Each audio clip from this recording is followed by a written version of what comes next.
Viewers, आज हम पढ़ेंगे कक्षा 9वीं विज्ञान के अध्याय 4 परमाणु की संरचना के संपूर्ण प्रश्नोत्तर बहुत ही सरल भाषा में। और आप इसको एक बार देख लोगे और समझ लोगे तो आपको आसानी से समझ में आ जाएंगे और आप इसको नोट भी कर सकते हो। यदि आप इस तरह के उत्तर लिखोगे एग्जाम में तो आपको पूरे में से पूरे अंक प्राप्त होंगे। तो शुरू करते हैं। प्रश्न नंबर पहला है, इलेक्ट्रॉन, प्रोटॉन और न्यूट्रॉन के गुणों की तुलना कीजिए।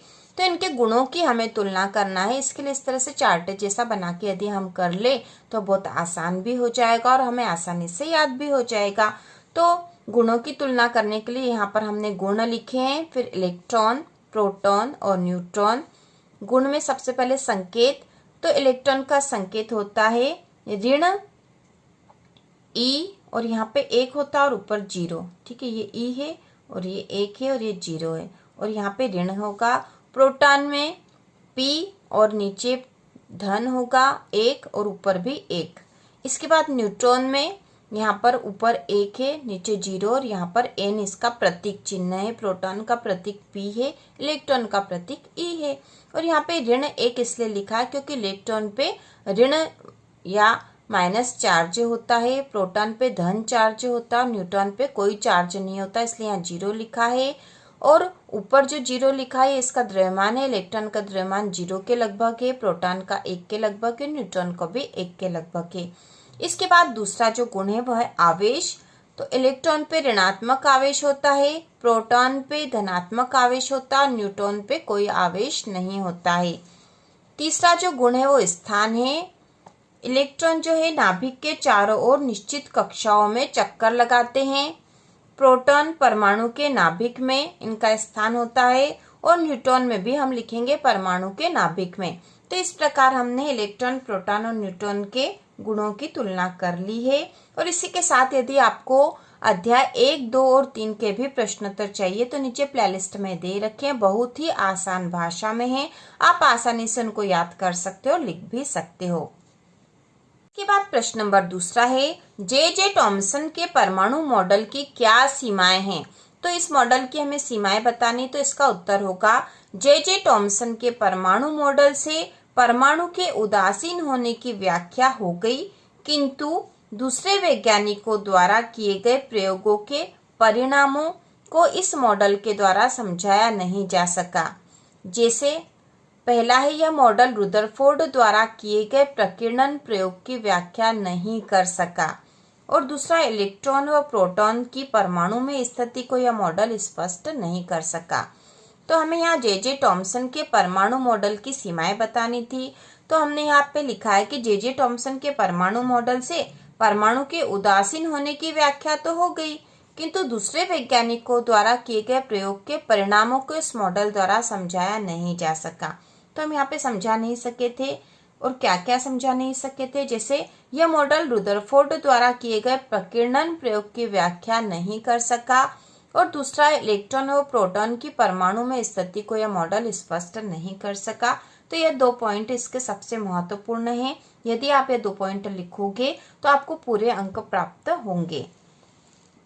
इसके बाद प्रश्न नंबर तीसरा है, रुदरफोर्ड के परमाणु मॉडल की क्या सीमाएं हैं। तो इसके पहले हमने जे टॉमसन के परमाणु मॉडल की सीमाएं देखी, अब हम रुदरफोर्ड के परमाणु मॉडल की सीमाएं देखेंगे। तो इसका उत्तर है, रुदरफोर्ड के परमाणु मॉडल की निम्नलिखित सीमाएं हैं। पहला, यह मॉडल परमाणु की स्थिरता की व्याख्या करने में असफल रहा। ठीक है, यह मॉडल यह नहीं बता सका कि परमाणु स्थिर क्यों है।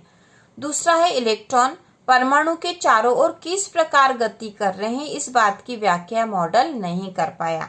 तो इसकी 2 महत्वपूर्ण सीमाएं हैं।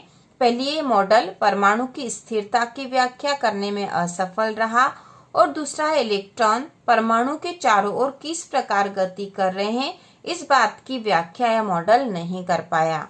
इसके बाद प्रश्न नंबर चौथा है, बोर के परमाणु मॉडल की व्याख्या कीजिए। तो हमें यहाँ व्याख्या करके बताना बोर के परमाणु मॉडल की। तो इसका उत्तर होगा, नील्स बोर ने परमाणु की संरचना के बारे में निम्नलिखित अवधारणाएं प्रस्तुत की। पहला, इलेक्ट्रॉन केवल कुछ निश्चित कक्षाओं में ही चक्कर लगा सकते हैं, जिन्हें इलेक्ट्रॉन की विविक्त कक्षा कहते हैं। इलेक्ट्रॉन केवल कुछ निश्चित कक्षाओं में ही चक्कर लगा सकते हैं, जिन्हें इलेक्ट्रॉन की विविक्त कक्षा कहते हैं। दूसरा, जब इलेक्ट्रॉन इस विविक्त कक्षा में चक्कर लगाते हैं तो उनकी ऊर्जा का विकिरण नहीं होता है। तीसरा है, इन कक्षाओं को ऊर्जा स्तर कहते हैं। ये कक्षाएं K, L, M, N या संख्याओं 1, 2, 3, 4 और आगे भी बढ़ सकती है के द्वारा दिखाई जाती है। इन कक्षाओं को ऊर्जा स्तर कहते हैं। ये कक्षाएं K, L, M, N या संख्याओं 1, 2, 3, 4 के द्वारा दिखाई जाती है। तो इस प्रकार जो बोर का परमाणु मॉडल था वह रुदरफोर्ड और जे टॉमसन के परमाणु मॉडल से अधिक विकसित था और यहाँ इन्होंने बताया था कि इलेक्ट्रॉन किस प्रकार कक्षाओं में चक्कर लगाते हैं जिससे कि उनकी ऊर्जा नष्ट नहीं होती है। तो बोर के परमाणु मॉडल में हम लिख देंगे इलेक्ट्रॉन केवल कुछ निश्चित कक्षाओं में ही चक्कर लगा सकते हैं जिन्हें इलेक्ट्रॉन की विविक्त कक्षा कहते हैं। दूसरा, जब इलेक्ट्रॉन इस विविक्त कक्षा में चक्कर लगाते हैं तो उनकी ऊर्जा का विकिरण नहीं होता। इन कक्षाओं को ऊर्जा स्तर कहते हैं। ये कक्षाएं K, L, M, N या कक्षाओं 1, 2, 3, 4 के द्वारा दिखाई जाती है। इसके बाद प्रश्न नंबर 5वां है, इस अध्याय में दिए गए सभी परमाणु मॉडलों की तुलना कीजिए। तो यहाँ हमें अब तुलना करनी है। तो इसका उत्तर होगा पहला, टॉमसन का परमाणु मॉडल। तो हमने तुलना इस प्रकार से करी कि एक एक मॉडल लिख दिया है और फिर उसके दो दो जो गुण लिख के इनकी तुलना करी है। तो टॉमसन का परमाणु मॉडल, इसमें पहला पॉइंट हम लिखेंगे, परमाणु धन आवेशित गोले का बना होता है और इलेक्ट्रॉन उसमें धसे होते हैं। और दूसरा, ऋणात्मक और धनात्मक आवेश परिमाण में समान होते हैं, इसलिए वैद्युतीय रूप से उदासीन होते हैं। तो टॉमसन ने सबसे पहले जो परमाणु मॉडल दिया था उसमें उनका मानना था कि परमाणु जो है धन आवेशित गोले का बना होता है और इलेक्ट्रॉन उसमें धसे होते हैं। और दूसरा पॉइंट यह है कि ऋणात्मक और धनात्मक आवेश परिमाण में समान होते हैं, इसलिए वैद्युतीय रूप से उदासीन होते हैं। इसके बाद जो आया रुदरफोर्ड का परमाणु मॉडल, तो इसमें पहला पॉइंट हम लिखेंगे, परमाणु का केंद्र धनावेशित होता है जिसे नाभिक कहा जाता है। और दूसरा है, इलेक्ट्रॉन नाभिक के चारों ओर वर्तुलाकार मार्ग में चक्कर लगाते हैं। तो यह टॉमसन के परमाणु मॉडल से अधिक विकसित था। तीसरा है बोर का परमाणु मॉडल। इसमें पहला पॉइंट है, इलेक्ट्रॉन कुछ निश्चित कक्षाओं में ही चक्कर लगा सकते हैं जिन्हें इलेक्ट्रॉन की विविक्त कक्षा कहते हैं। दूसरा, जब इलेक्ट्रॉन इस विविक्त कक्षा में चक्कर लगाते हैं तो उनकी ऊर्जा का विकिरण नहीं होता। तो इस प्रकार से हम पॉइंट से इन परमाणु मॉडलों की तुलना करेंगे तो हमें आसानी से याद हो जाएंगे। इसके बाद प्रश्न नंबर 6 है, पहले 18 तत्वों के विभिन्न कक्षों में इलेक्ट्रॉन वितरण के नियम को लिखिए। तो इसका उत्तर है, परमाणु की विभिन्न कक्षाओं में इलेक्ट्रॉनों के वितरण के लिए बोर और बरी ने कुछ नियम प्रस्तुत किए जिसे बोर बरी स्कीम के नाम से जाना जाता है, जो इस प्रकार है। पहला, किसी कक्षा में उपस्थित अधिकतम इलेक्ट्रॉनों की संख्या को सूत्र 2n² या 2n वर्ग से दर्शाया जाता है, जहां n कक्षा की संख्या या ऊर्जा स्तर है। इसलिए इलेक्ट्रॉनों की अधिकतम संख्या पहले कक्षा K कोश में होगी 2 गुणा 1 का वर्ग, क्योंकि 2n² था तो n तो कक्षा की संख्या है, तो पहली कक्षा होगी तो हम 1 लिखेंगे, दूसरी कक्षा होगी तो 2 लिखेंगे, तीसरी कक्षा में 3, चौथी कक्षा में 4 और 2 का उसमें गुणा होगा तो 2n² तो 2 गुणा 1 का वर्ग, क्योंकि पहली कक्षा थी तो 1 का वर्ग 1 ही होगा, 1 का 2 में गुणा होगा तो 2 ही आएगा। दूसरे कक्षा L कोश में होगी 2 गुणा 2 का वर्ग, क्योंकि दूसरा कक्षा है तो यहाँ 2 संख्या आ जाएगी, 2 का वर्ग हो जाएगा 4, 4 का 2 में गुणा करा तो 4 दूना 8 हो गए हैं। तीसरे कक्षा M कोश में होगी 2 गुणा 3 का वर्ग, 3 का वर्ग मतलब 3 गुणा 3, 3 तिया 9 हो जाएगा यहाँ पे, और 9 का 2 में गुणा करा तो 9 दूना 18 यहाँ आ गए हैं। इसके बाद चौथे कक्ष या N कोश में होगी 2 गुणा 4 का वर्ग, तो 4 का वर्ग मतलब 4 गुणा 4, 4 चौक 16 होते हैं, 16 दूना 32, तो यहाँ आ जाएंगे 32।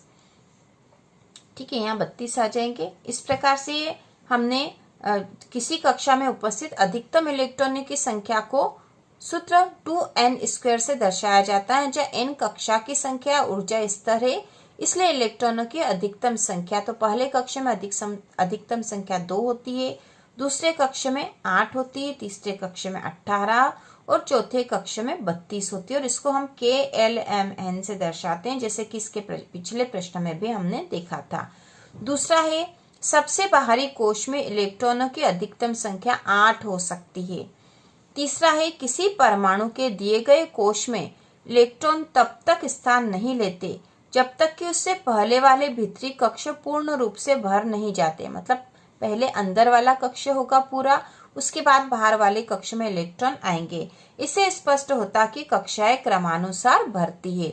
तो इस प्रकार ये पहले 18 तत्वों के विभिन्न कक्षों में इलेक्ट्रॉन वितरण के नियम को लिखे। तो हमें यहाँ नियम लिखना था, ठीक है, नियम लिखना था, तो हमने यहाँ नियम लिखा। इसके बाद प्रश्न नंबर 7वां है सिलिकॉन और ऑक्सीजन का उदाहरण लेते हुए संयोजकता की परिभाषा दीजिए। तो हमें यहाँ पे सिलिकॉन और ऑक्सीजन का उदाहरण लेना है और संयोजकता की परिभाषा देनी है।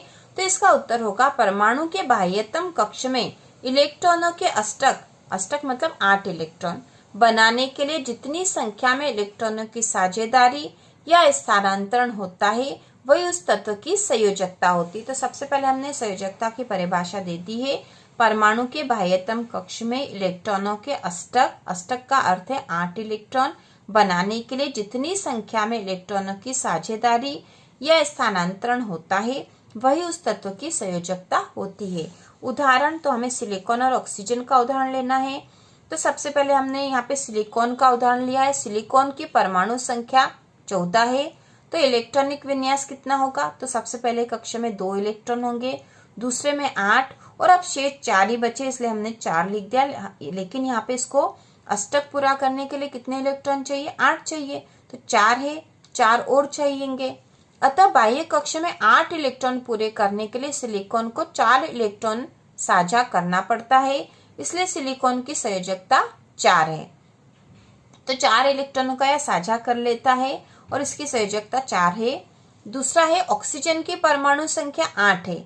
इलेक्ट्रॉनिक विन्यास होगा तो पहले कक्ष में 2 ही इलेक्ट्रॉन आते हैं, दूसरे कक्ष में अब जो शेष बचे तो यहाँ पे 6 बचे हैं, तो यहाँ पे 6 लिख दिया। और इसको बाहरी कक्ष में कितने इलेक्ट्रॉन चाहिए? 8 चाहिए, तो इसका अष्टक पूरा होगा, तो यहाँ 6 ही है, तो इसे 2 इलेक्ट्रॉन और चाहिए। 2 इलेक्ट्रॉन यदि और ले लेगा तो इसका अष्टक पूरा हो जाएगा। तो ये 2 इलेक्ट्रॉन लेने के लिए दूसरे किसी परमाणु से 2 इलेक्ट्रॉन ले लेगा। अतः बाह्य कक्ष में 8 इलेक्ट्रॉन पूरे करने के लिए ऑक्सीजन को 2 इलेक्ट्रॉन लेना या साझा करना पड़ता है, इसलिए ऑक्सीजन की संयोजकता 2 है। तो इस प्रकार हमने सिलिकॉन और ऑक्सीजन का उदाहरण देकर संयोजकता की परिभाषा दे दी है। इसके बाद प्रश्न नंबर 8वां है उदाहरण के साथ व्याख्या कीजिए। परमाणु संख्या, द्रव्यमान संख्या, समस्थानिक और संभारिक समस्थानिकों के कोई 2 उपयोग लिखिए। तो सबसे पहले हमें उदाहरण के साथ व्याख्या करनी है। शुरू करेंगे हम यहाँ पे। सबसे पहले हम लिख देंगे परमाणु संख्या। एक परमाणु के नाभिक में उपस्थित प्रोटॉनों की कुल संख्या को परमाणु संख्या कहते हैं। ठीक है, प्रोटॉनों की जो संख्या होती है उसे परमाणु संख्या कहते हैं। इसे Z से दर्शाया जाता है। उदाहरण, हाइड्रोजन के लिए Z बराबर 1 है क्योंकि हाइड्रोजन परमाणु के नाभिक में केवल 1 प्रोटॉन होता है। दूसरा है द्रव्यमान संख्या। एक परमाणु के नाभिक में उपस्थित प्रोटॉनों और न्यूट्रॉनों की कुल संख्या के योग को द्रव्यमान संख्या कहते हैं। तो परमाणु संख्या में केवल प्रोटॉन की संख्या आई थी, लेकिन द्रव्यमान संख्या में प्रोटॉन और न्यूट्रॉन की कुल संख्या आती है। तो एक परमाणु के नाभिक में उपस्थित प्रोटॉनों और न्यूट्रॉनों की कुल संख्या के योग को द्रव्यमान संख्या कहा जाता है। उदाहरण है, कार्बन की द्रव्यमान संख्या 12 है क्योंकि इसमें 6 प्रोटॉन और 6 न्यूट्रॉन है। इसके बाद है समस्थानिक। एक ही तत्व के परमाणु जिनकी परमाणु संख्या समान लेकिन द्रव्यमान संख्या भिन्न होती है समस्थानिक कहलाते हैं। तो समस्थानिक वे तत्व हैं, एक ही तत्व के परमाणु हैं जिनकी परमाणु संख्या तो समान होती है लेकिन द्रव्यमान संख्या भिन्न होती है, वे समस्थानिक कहलाते हैं। उदाहरण है हाइड्रोजन के 3 समस्थानिक प्रोटियम, ड्यूटेरियम व ट्राइटियम। तो हाइड्रोजन जो परमाणु होता है उसके 3 समस्थानिक होते हैं, प्रोटियम, ड्यूटेरियम और ट्राइटियम। तो इसमें इनकी परमाणु संख्या तो समान होती है लेकिन द्रव्यमान संख्या अलग अलग होती है। इसके बाद है समभारिक अलग अलग परमाणु संख्या वाले तत्वों को जिनकी द्रव्यमान संख्या समान होती समभारिक कहा जाता है। इसके उदाहरण है कैल्शियम और आर्गन। तो समभारिक वे परमाणु होते हैं जिनकी परमाणु संख्या तो अलग अलग होती है लेकिन द्रव्यमान संख्या समान होती है। तो इसमें कैल्शियम और आर्गन में परमाणु संख्या अलग अलग है क्योंकि इसकी 20 और इसकी 18 है, जबकि द्रव्यमान संख्या समान है, इसकी भी 40 और इसकी भी 40 है। इसके बाद है समस्थानिकों के दो उपयोग। तो हम दो उपयोग लिख देंगे। पहला उपयोग है कैंसर के उपचार में कोबाल्ट के समस्थानिक का उपयोग होता है और दूसरा है घेंगा रोग के इलाज में आयोडीन के समस्थानिक का उपयोग होता है। तो ये दो उपयोग है जो कि बहुत आसान है। कैंसर के उपचार में कोबाल्ट के समस्थानिक का उपयोग होता है और घेंगा रोग के इलाज में आयोडीन के समस्थानिक का उपयोग होता है। इसके बाद प्रश्न नंबर 9 है सोडियम आयन। Na जो है इसको सोडियम पढ़ा जाएगा। तो सोडियम और इस पे धन आवेशित है मतलब इस पे आयन है। तो सोडियम आयन के पूरी तरह से भरे हुए K व L कोश होते हैं। व्याख्या कीजिए। तो हमें व्याख्या करके बताना है कि जो सोडियम आयन है उसके K व L कोश पूरी तरह से भरे होते हैं। तो इसका उत्तर हम लिखेंगे सोडियम की परमाणु संख्या 11 होती है तथा इलेक्ट्रॉनिक विन्यास 281 होता है।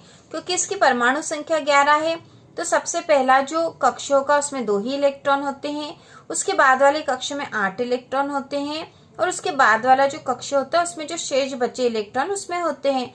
तो इस प्रकार 2, 8 और 1 इसका इलेक्ट्रॉनिक विन्यास होता है। सोडियम अपना अष्टक पूरा करने के लिए अपने बाह्यतम कोश से 1 इलेक्ट्रॉन दे देता है क्योंकि हर परमाणु की इच्छा होती है कि वो अपना अष्टक पूरा कर ले और इसके लिए अष्टक पूरा करना आसान है क्योंकि ये अपना बाहरी कक्ष का यदि 1 इलेक्ट्रॉन दे देगा किसी दूसरे परमाणु को तो इसके ये कक्ष तो खाली हो जाएगा और इस कक्ष में 8 इलेक्ट्रॉन है ही सही। तो इसलिए ये एक जो है इलेक्ट्रॉन दूसरे तत्व को दे देगा। सोडियम अपना अष्टक पूरा करने के लिए अपने बाह्यतम कोश से 1 इलेक्ट्रॉन दे देता है जिससे इस पर एक धनात्मक आवेश आ जाता है क्योंकि 1 इलेक्ट्रॉन दे रहा है, इलेक्ट्रॉन पे ऋण आवेश होता है, ये चला जाएगा तो इस परमाणु पे धनात्मक आवेश आ जाएगा जिसे सोडियम आयन Na+ दर्शाते हैं। इस प्रकार से सोडियम आयन के पूरी तरह से भरे हुए K व L कोश होते हैं। तो पहला जो कक्ष वह K कोश होता है और दूसरा L कोश होता है और ये दोनों ही पूरी तरह से भरे हुए होते हैं और ये जो बाहरी इलेक्ट्रॉन था यह दूसरे परमाणु को दे देगा तो यह कक्ष खाली हो जाएगा। इसलिए हम कह सकते हैं कि सोडियम आयन के K व L कोश पूरी तरह से भरे होते हैं। एक बार फिर से देख लेंगे। सोडियम की परमाणु संख्या 11 होती तथा इलेक्ट्रॉनिक विन्यास 281 होता है। सोडियम अपना अष्टक पूरा करने के लिए अपने बाह्यतम कोश से 1 इलेक्ट्रॉन दे देता है जिससे इस पर एक धनात्मक आवेश आ जाता है जिसे सोडियम आयन Na+ दर्शाते हैं। इस प्रकार से सोडियम आयन के पूरी तरह से भरे हुए K व L कोश होते हैं। इसके बाद अगला प्रश्न नंबर 10 है अगर ब्रोमीन परमाणु 2 समस्थानिकों ब्रोमीन 50.7% जिसमें इसकी द्रव्यमान संख्या 79 और परमाणु संख्या 35 है तथा ब्रोमीन 50.3% जिसमें इसकी द्रव्यमान संख्या 81 और परमाणु संख्या 35 के रूप में है तो ब्रोमीन के औसत परमाणु द्रव्यमान की गणना कीजिए। तो हम इसके औसत परमाणु द्रव्यमान की गणना करेंगे तो इसको हल करेंगे। ब्रोमीन का औसत परमाणु द्रव्यमान बराबर, तो औसत परमाणु द्रव्यमान किसके बराबर होगा? तो यहाँ 2 ब्रोमीन के परमाणु दे रखे हैं, ठीक है, इन दोनों का औसत निकालना पड़ेगा हमें। तो औसत परमाणु द्रव्यमान बराबर 79 का 49.7% क्योंकि यहाँ पे परमाणु द्रव्यमान जो है इसका द्रव्यमान संख्या 79 दे रखी है तो 79 का और प्रतिशत भी दे रखा था तो 79 का 49.7% तथा 81 का 50.3%। यहाँ पे इसकी द्रव्यमान संख्या 81 है तो 81 का 50.3% लिख दिया हमने। तो हम इसका निकाल लेंगे 79 का 49.7% तो 79 गुना 49.7 बटा 100% की जगह हम बटा 100 कर देंगे धन 81 गुना 50.3 बटा 100। अब इसको हल कर लेंगे तो यहाँ के 2 जीरो हटाएंगे तो 0.2 संख्या आगे बढ़ जाएगा। यहाँ पे भी हम 2 जीरो हटाएंगे तो 0.2 संख्या आगे बढ़ जाएगा। तो अब हमारे पास संख्या हो गई 79 गुना 0.497 धन 81 गुणा 0.507। अब इन दोनों का गुणा कर देंगे तो 39.263 आएंगे और उसी प्रकार 81 का गुणा 0.503 में करेंगे तो 40.743 उत्तर आएंगे। इन दोनों को जोड़ देंगे तो 80.006 इसका उत्तर आएगा। अतः ब्रोमीन परमाणु का औसत परमाणु द्रव्यमान 80 यूनिट है। ठीक है, 80 यू है। तो इस प्रकार से हम लिखेंगे यहाँ पर इसका उत्तर। इसके बाद प्रश्न नंबर 11 है, एक तत्व X का परमाणु द्रव्यमान 16.2 यूनिट है तो इसके किसी एक नमूने में समस्थानिक X जिसका परमाणु द्रव्यमान 16 और परमाणु संख्या 8 है और X 18 और 8 वाला का प्रतिशत क्या होगा। तो यहाँ में दो जो परमाणु दे रखे हैं इस समस्थानिक है, इनका प्रतिशत हमें पता करना है। तो हम हल करेंगे। माना कि तत्व X के समस्थानिक जो समस्थानिक है X 16 8 का प्रतिशत K है। तो हमने एक जो समस्थानिक है इसका प्रतिशत K मान लिया है, इसलिए तत्व X के समस्थानिक जिसकी परमाणु संख्या 8 और परमाणु द्रव्यमान 18 है का प्रतिशत 16 ऋण K होगा, क्योंकि दोनों समस्थानिक के एक का प्रतिशत K है तो दूसरा का 100 ऋण K होगा। ठीक है, 100 में से क्योंकि कुल दोनों मिलाकर तो 100 होंगे, क्योंकि ये जो X का परमाणु द्रव्यमान 16 U है और किसी एक नमूने में समस्थानिक जो अलग अलग दे रखा है इसका प्रतिशत हमें निकालना है। तो हमने एक समस्थानिक का प्रतिशत K मान लिया है, तो दूसरा जो समस्थानिक है उसका प्रतिशत 100 ऋण K होगा। तत्व X का औसत द्रव्यमान 16 का K प्रतिशत धन 18 का 100 ऋण K प्रतिशत, क्योंकि एक का परमाणु द्रव्यमान 16 और दूसरे का 18 है तो 16 का K प्रतिशत, क्योंकि इस वाले का हमने K प्रतिशत माना था, और 18 का 100 ऋण K प्रतिशत होगा। तो तत्व X का औसत द्रव्यमान हमें दे रखा था 16.2 बराबर 16 का K प्रतिशत है तो 16 गुणा K बटा 100 प्रतिशत है तो बटा 100 हो गया, धन 18 का की जगह गुणा 100 ऋण K प्रतिशत के स्थान पर बटा 100 हो गया। अब इसको हल करेंगे तो यहाँ पर 16.2 बराबर 16 का K में गुणा हुआ तो 16 K बटा 100 धन 18 का 100 में गुणा करेंगे तो 1800, फिर 18 का ऋण K में गुणा करा तो ऋण 18 K हो जाएगा। ठीक है, बटा 100, 18 का 100 में गुणा करा तो 1800, 18 के पीछे 2 जीरो लग गई है। अब 18 का हम ऋण K में गुणा करेंगे तो धन ऋण ऋण होगा, 18 का K में गुणा करा तो 18 K हो गए, बट्टे के 100 है। इसके बाद यहाँ पे 16.2 बराबर बट्टे में 100 यहाँ पे भी और बट्टे में 100 यहाँ पे भी, तो हम 1/100 को कॉमन ले लेंगे। अब हमारे पास यहाँ बचा है 16 K धन 1800 ऋण 18 K। अब ये जो 100 है इसको हम बराबर के इस तरफ लेके जाएंगे तो यहाँ गुणा में आ जाएगा। 16.2 में 100 का गुणा करेंगे तो यहाँ पे हो जाएगा, ये था 162, इसमें 2 जीरो लगा देंगे और एक संख्या के बाद दशमलव था तो एक संख्या के बाद दशमलव यहाँ आ जाएगा, बराबर है। अब ये 16 के है और ये ऋण 18 के है तो हम इनको साथ में लिख देंगे, 16 के ऋण 18 के, क्योंकि दोनों के वाले हैं, घट सकते हैं आपस में, धन 1800। अब यहाँ पे जो संख्या बची है वो वास्तव में है 1620.0 से कोई फर्क नहीं पड़ता, बराबर 16 के और ये ऋण 18 के, तो 18 में से 16 घटा देंगे क्योंकि 18 बड़ी संख्या है तो 18 में से 16 घटा देंगे, लेकिन 18 पे ऋण का चिन्ह है तो जो बचेगा वो ऋण का 2 के होगा। 18 में से 16 गए तो 2 बचा, लेकिन वो ऋण का होगा और ये धन का है 1800। अब हम यहाँ पे ये जो ऋण 2 के इसको इस बराबर के इस तरफ ले आएंगे तो ये धन का हो जाएगा, तो 2 के बराबर इस तरफ 1800 है ही सही, और 1620 को या 1620 को हम बराबर के इस तरफ ले आएंगे तो ऋण का 1620 हो गया है। अब हम इन दोनों को घटा देंगे तो यहाँ पे है 2 के बराबर 1800 में से 1620 घटाएंगे तो 180 बचेंगे। अब यहाँ पर k बराबर 180/2। ये जो 2 यहाँ गुणा में बराबर के उधर चला जाएगा तो बट्टे में हो गया 2 एकम 2, 2 नम 18, 0 काट देंगे हम। k बराबर हो गया 90।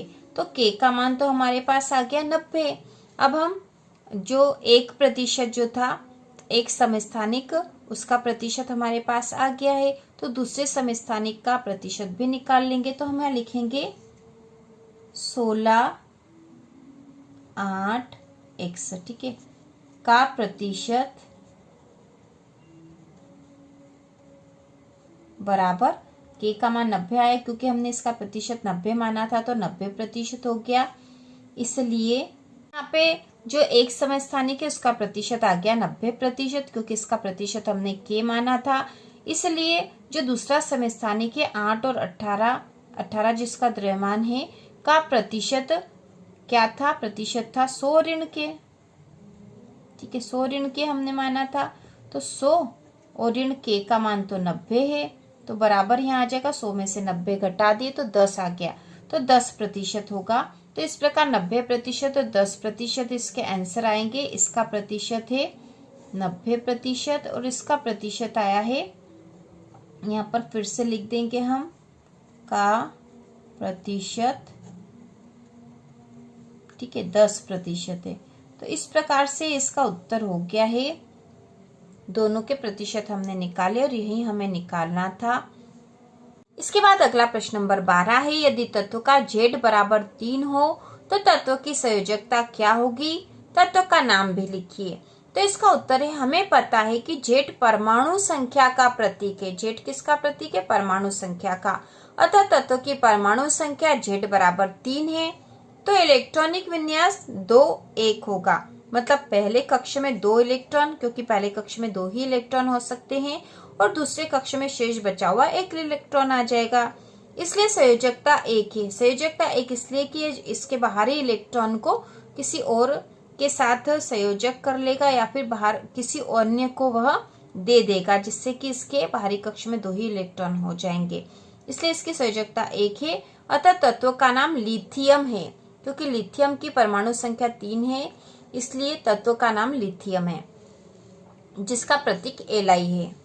इसके बाद प्रश्न नंबर 13 है, 2 परमाणु स्पीसीज के केंद्रकों का संगठन नीचे दिया गया है। तो संगठन इस प्रकार है, 2 परमाणु स्पीसीज है x और y, जिसमें प्रोटॉन है x में 6 है, y में भी 6 है, न्यूट्रॉन x में 6 और y में 8 है। x और y की द्रव्यमान संख्या ज्ञात कीजिए। इन दोनों स्पीसीज में क्या संबंध है? तो इसको हल करेंगे। इसका उत्तर होगा x की द्रव्यमान संख्या बराबर, तो x की द्रव्यमान संख्या क्या होगी? 6-6। तो द्रव्यमान संख्या में प्रोटॉन की संख्या और न्यूट्रॉन की संख्या दोनों आती है, इसलिए 6 और 6 12 हो गई इसकी। और y की द्रव्यमान संख्या 6-8, तो हो जाएगी 14 अतः x और y दोनों स्पीसीज कार्बन के समस्थानिक है, ठीक है, दोनों कार्बन के समस्थानिक है। यह इसका उत्तर होगा। इसके बाद अगला प्रश्न नंबर 14 है, निम्नलिखित वक्तव्यों में गलत के लिए F और सही के लिए T लिखिए। तो जहाँ पे भी गलत है हमें F लिखना है और जहाँ सही वाक्य है वहाँ T लिखना है। तो इसमें A वाला है, J.J. टॉमसन ने यह प्रस्तावित किया था कि परमाणु के केंद्रक में केवल न्यूक्लियॉन्स होते हैं। तो F है, क्योंकि यह असत्य है। इसके बाद एक इलेक्ट्रॉन और प्रोटॉन मिलकर न्यूट्रॉन का निर्माण करते हैं, इसलिए यह अनावश्यक होता है। तो यह F है, यह F है, क्योंकि यह गलत है। इसके बाद C वाला है, इलेक्ट्रॉन का द्रव्यमान प्रोटॉन से लगभग 1/2000 गुना होता है, तो यह T है, मतलब यह सही कथन है। इसके बाद D वाला है, आयोडीन के समस्थानिक का इस्तेमाल टिंचर आयोडीन बनाने में होता है, इसका उपयोग दवा के रूप में होता है, तो यह भी T है, मतलब यह सही है। इसके बाद अगला दे रखा है, प्रश्न संख्या 15, 16 और 17 में सही के सामने राइट का चिन्ह और गलत के सामने गलत का चिन्ह लगाएं। तो इसमें सबसे पहले 15 वाला नंबर का है, रुदरफोर्ड का अल्फा कण प्रकीर्णन प्रयोग किसकी खोज के लिए उत्तरदायी था? तो रुदरफोर्ड का जो अल्फा कण प्रकीर्णन प्रयोग था वह किसकी खोज के लिए उत्तरदायी था? तो इसमें आएगा परमाणु केंद्रक। इसमें पता चला था कि परमाणु में एक केंद्रक भी होता है। इसके बाद 16 नंबर पे है, एक तत्व के समस्थानिक में होते हैं। तो समस्थानिक में क्या होते हैं? तो इसमें आएगा न्यूट्रॉनों की अलग अलग संख्या। ठीक है, समस्थानिक में न्यूट्रॉनों की संख्या अलग अलग होती है, जिससे इसका परमाणु द्रव्यमान अलग अलग होता है। इसके बाद 17 नंबर पे है, क्लोरीन आयन में संयोजकता इलेक्ट्रॉनों की संख्या है। तो क्लोरीन आयन में संयोजकता इलेक्ट्रॉनों की संख्या कितनी होती है? तो इसमें आएगा उत्तर 8। इसमें संयोजकता इलेक्ट्रॉनों की संख्या 8 है। इसके बाद है, सोडियम का सही इलेक्ट्रॉनिक विन्यास निम्न में से कौन सा है? तो सोडियम का सही इलेक्ट्रॉनिक विन्यास है 2, 8, 1। इसके बाद निम्नलिखित सारणी को पूरा कीजिए। तो इस सारणी को हम पूरा करेंगे, जिसमें से कुछ पूरी करी हुई भी है।